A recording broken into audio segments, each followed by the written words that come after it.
Imagine that tonight you are given two books. The first book teaches you how to make money.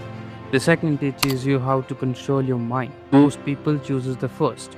Marcus Aurelius uses the second. And this is why nearly 2000 years later, the world remember his thoughts. Not because he was rich, also not because he was emperor, but because he had discovered something most people never learn. You can never fully control the world around you, but you can learn to control the world within you. Today, we are not studying a book, we are studying a weapon against anxiety, against anger, against distraction, against weakness, against fear. The book is called Meditations, written by the Marcus Aurelius, and inside this book are lessons powerful enough to transform the way you think forever. Today we will explore 10 chapters, 10 ideas, 10 moral tools that help one man carry the weight of an empire without losing himself. Let us begin. Greetings, ladies and gentlemen, I'm Praveen Yadav. Chapter 1, The Discipline of Perspection. Most sufferings come not from the events, but from interpretation of events. Marcus teaches you are distracted not by things, but you are distracted by your opinions of things. In this chapter, we will learn how to stop overreacting, how to separate facts from emotions, why perspection creates reality. Chapter 2, The Power of Self-Mastery. A king who can't control himself can't rule anything. Marcus believes your mind must obey you, not your emotions, not your impulses, not your anger. In this chapter, we will explore emotional control, discipline, impulses management, and mental strength. Chapter 3, The Reality of Mortality. Marcus continuously remembers himself. You could live life right now, not to create fear, not to create urgency. This chapter teaches why remembering death improves life, why time is your greatest asset. Third, why procrastination is dangerous. Chapter 4, The Art of Accepting What You Can't Control. Many people waste years fighting reality. Marcus teaches control what you can, accept what you can't. This chapter covers the Stoic circle of control, stress reduction, acceptance, and peace of mind. Chapter 5, Duty over Comfort. Marcus was emperor, yet every morning he remembered himself, you are made up for work. This chapter teaches responsibilities, purpose, discipline over comfort, why meaningful work creates fulfillment. Chapter 6, The Hidden Danger of Ego. Power destroys many people. Marcus continuously fought his own ego. This chapter explores pride, recognition, humility, why ego blinds intelligent people. Chapter 7, Human Nature and Difficult People. Marcus understands something important. People will disappoint you, people will lie, people will criticize, people will betray, and yet you must remain calm. This chapter teaches handling criticism, understanding people, emotional resistance, compassion with the weakness. Chapter 8, Advisory as Training. Most people ask, why is this happening to me? Marcus asks, what is this teaching me? This chapter covers resilience, growth through struggle, opportunity inside hardship. Chapter 9, Character is your greatest asset. Money can disappear, power can disappear, status can disappear, and character remains. This chapter explores integrity, humor, virtue, or long-term reputation. Chapter 10, The Inner Kingdom, the final lessons of meditation. Marcus realized the greatest empire is not Rome, the greatest empire is your own mind. And this chapter teaches inner peace, wisdom, self-governance. Conclusion: by the end of the journey, you will not merely understand Marcus Aurelius, you will begin understanding yourself. Because meditation is not a historical book, it is not a philosophical book, it is a manual for life. A guide written by a man who possessed ultimate power, yet spent his life learning how to master his own mind. And now, let us begin with Chapter 1, The Discipline of Perspection. Chapter 1, The Discipline of Perspection. Before Marcus Aurelius became one of the greatest historical philosophers, He faced the same problem that every human being faces today. The problem was not enemies, the problem was not politics, the problem was not wars, the problem was perception. Marcus realizes that two people can experience the exact same event and react completely different. One person sees the obstacle, the another sees the opportunity. One see failure, another see lesson. One see injustice, the another see a challenge to become stronger. The event is identical, the perspective is different, and perspective changes everything. That is why Marcus wrote one of the most powerful lessons in meditation. You are distracted not by things themselves, but by your judgment about them. Think about that. The criticism is only words. The insult is only words. A setback is only an event.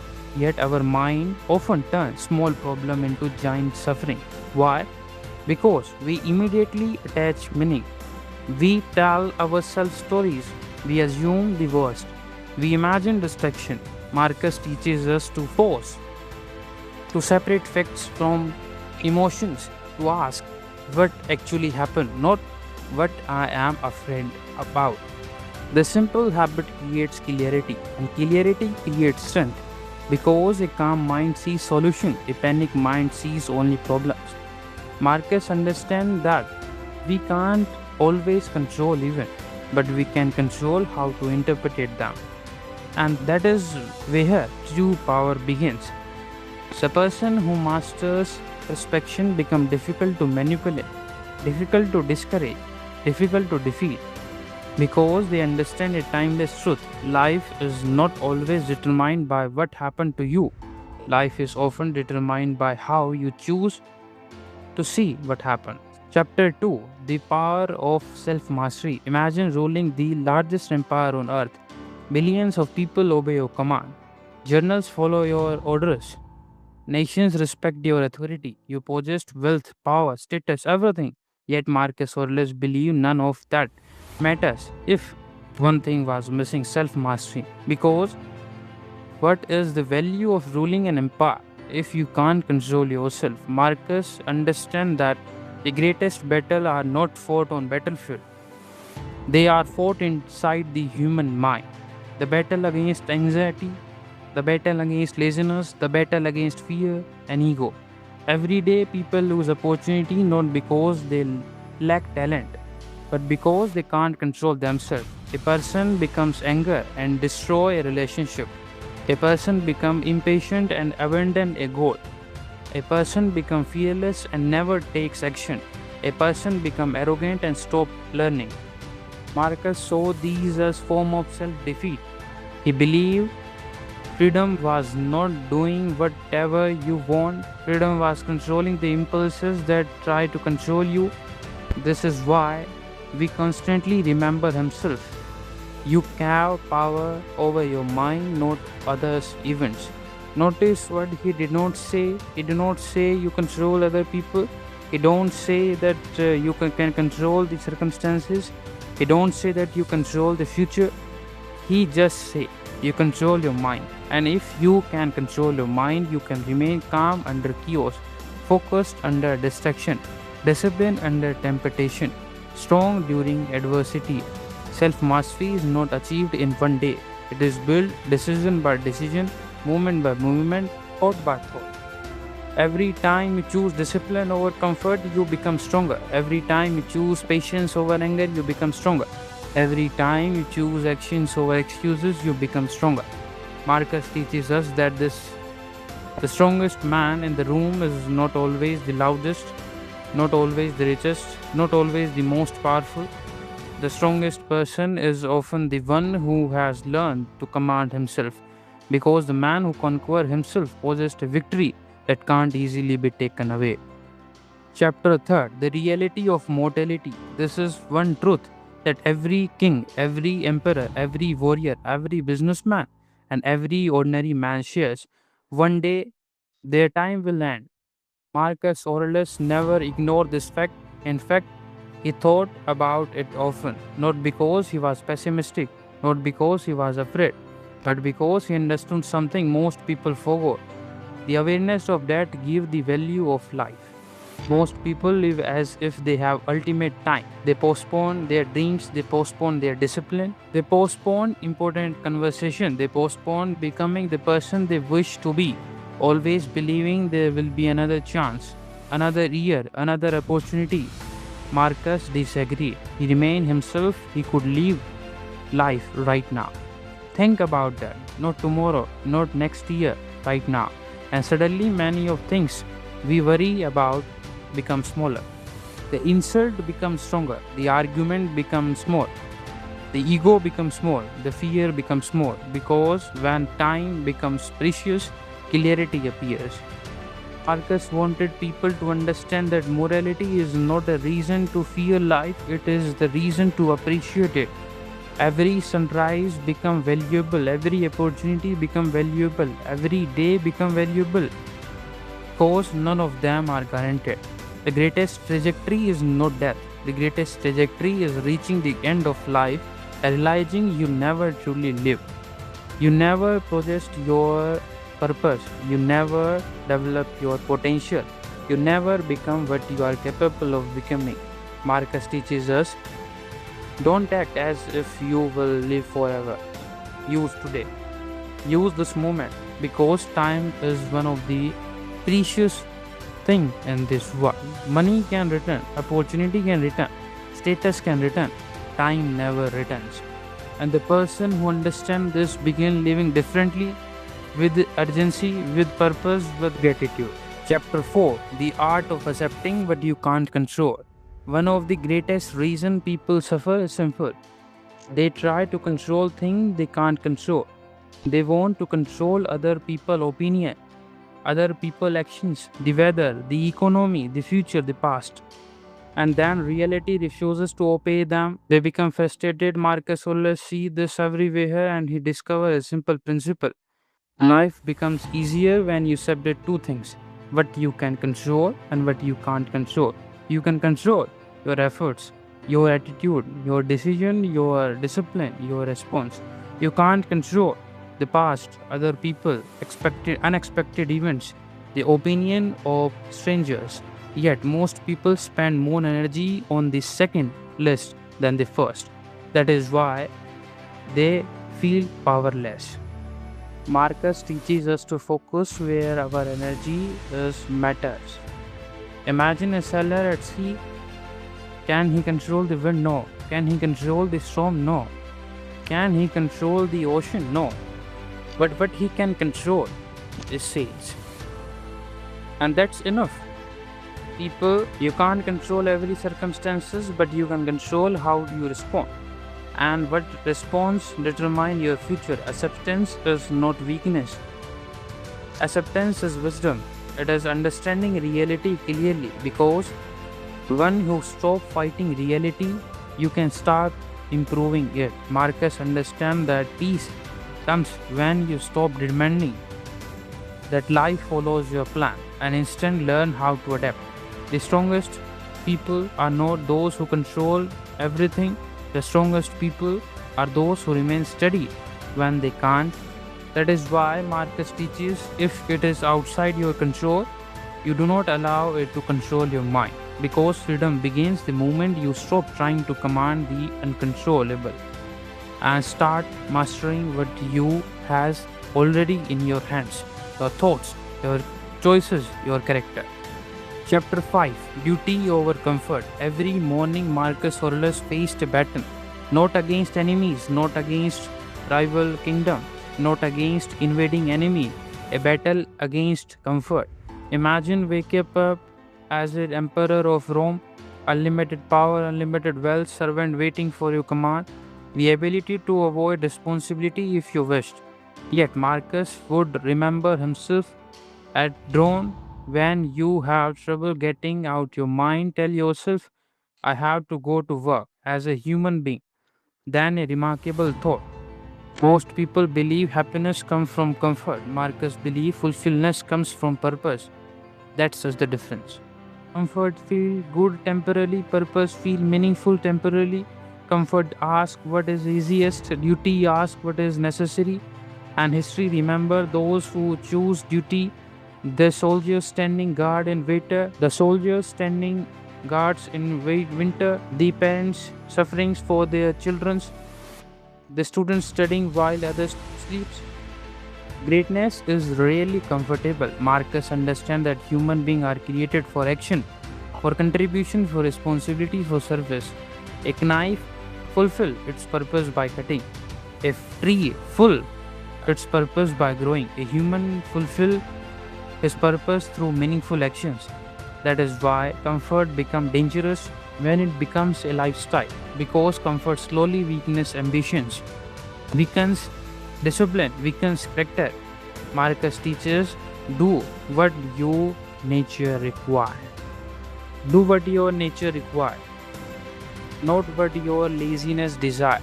And every day we face that choice, comfort or growth, easy or purpose, temporary pleasure or lasting happiness. The people who achieve extraordinary things are often not extraordinary people. They simply choose duty more often than comfort. And over time, those choices changes everything. Chapter 6: The Hidden Danger of Ego. There is an enemy dangerous than failure, more dangerous than criticism, more dangerous than hardship. That enemy is ego. Marcus Aurelius understands this deeply because power often creates ego, success creates ego, praise creates ego, and ego quickly blinds people. The strange thing about ego is that it rarely announces itself. It whispers, you already know enough. You are better than others. You don't need advice. You don't need improvement. And the moment a person believes those lies, growth begins to stop. Marcus was most powerful man in the Roman Empire, yet he constantly remembered himself. You are a human being, not a god, not a legend, not someone above mistakes. A human being. That humility protects himself because ego makes learning impossible. Think about it. Why do people stop improving? Often because they become convinced they have already arrived. The students stop studying, the leaders stop listening, the athletes stop training, the entrepreneurs stop adapting, and decline begins. Marcus understands that praise can be just as dangerous as criticism because criticism challenges us, praise can make us comfortable. That is why he really focused on reputation. He focused on character because reputation is what people think, character is what you are, and character matters more. The ego constantly seek recognition, the wise seek improvement. The ego want to disappear strong. The wise want to become stronger. The ego asks, how do people see me? Marcus asks, who I am becoming. The question changed everything because life is not in performance, it is a progress. And the moment you stop learning, you stop growing. Marcus teaches, adapt, correction gladly. Because every correction is an opportunity, every mistake is a lesson, every weakness is a chance to improve. The strongest person are not those who never make mistake. The strongest person are those who are willing to admit themselves. That is a true confidence, not prediction to the perfect, but having the courage to improve. And perhaps that is why Marcus Aurelius remained respected today. Not because he was powerful, but because he remained humble while possessing power. And this is far more difficult. Transition to chapter 7. Now Marcus turns his attention outward, away from himself, away from discipline, away from ego, and towards one of the greatest challenges in life, other people. Because no matter how disciplined you become, no matter how wise you become, you will start encountering criticism, jealousy, selfishness, dishonesty, and difficult people. So the question becomes, how do you remain peaceful in the world full with imperfect people? This is the lesson of chapter 7, Human Nature and Difficult People. Chapter 7, Human Nature and Difficult Time. Marcus Aurelius ruled an empire, but despite all his powers, he faced the same problem that you and I face today. People, difficult people, dishonest people, selfish people, jealousy people, ungrateful people. Marcus understands something important. No matter how wise you become, you can't escape human nature. That is why he began many morning with a reminder. Today I shall meet busybodies and the arrogance, the dishonest, the jealousy, and the selfish man. Think about that. Most people are shocked when they encounter difficult people. Marcus expected them, and because he expected them, he was really surprised by them. One of the greatest source of suffering is unrealistic expectations. We expect everything to be fair, everything to be honest, everything to understand us, everything to appreciate it, and what really disappoint us. And when reality disappoints us, we become anger. Marcus teaches, don't expect rose from the thorn bush. People act according to their character, and understanding this creates peace. Imagine becoming angry every time it rains. It would be exhausting. Why? Because rain is a part of nature. Marcus views difficult people not as a personal attack. This doesn't mean accepting bad behavior, it means understanding it. Because understanding creates calm, and calm creates wisdom. Marcus also understood another truth. Many people act poorly because they are confused, not because they are evil. They chase pleasure instead of purpose, approval instead of character, comfort instead of growth, and their actions reflect that confusion. The wise people do not become like that. The wise person remains true to his values because another person's behavior should not control yourself. Marcus asks, why should another person ignore me? You abandon your principles. That question is powerful because every day you are tempted to respond to anger with anger, honesty with honesty. Marcus refuses. He teaches the best revenge is not to become like your enemy, and perhaps that is the highest form of strength, not defeating difficult people but refusing to let them change who you are. Chapter 8, Adversity as Training. Most people see problems as interpretations. Marcus Aurelius saw them as training. That difference changes everything. Imagine two people facing the same obstacle. One asks, why is this happening to me? The another asks, what is this teaching me? The first becomes the victim, the second becomes stronger. Marcus belonged to the second group. Throughout his life, he faced war, diseases, political conflict, loss, stress, and responsibilities, yet he repeatedly returned to one idea. The obstacle is the same, not around the way, not beside the way. The obstacle itself becomes the path forward. Think about a muscle, how it grows. Resistance. Think about a courage. How do this grow? Fear. Think about wisdom. How does it grow? Mistake. Strength is not creating by avoiding difficulty. Strength is creating through difficulty. Understand that adversity reveals character. Pressure exposed weaknesses. Challenges reveals priority and hardship. Uncover resilience. Without resilience, growth become impossible. That is why the strongest people often has the hardest story. Not because suffering taught them lesson, comfort never could. Final conclusion. The wisdom for Marcus Aurelius. We begin this journey with an emperor. We finish with a human being. A man facing the same fear, same frustration, same uncertainty, the same struggle that we face today. And through these strategies, Marcus left us with 10 timeless lessons. First, control your perception. Second, master yourself. Third, remember morality. Fourth, focus on what you control. Fifth, choose duty over comfort. Sixth, defeat ego. Seventh, understanding human nature. Eighth, use adversity as training. Ninth, build character. 10th, rule your inner kingdom. Build your character, build your discipline. Don't waste your life chasing things that can't last. Thank you so much.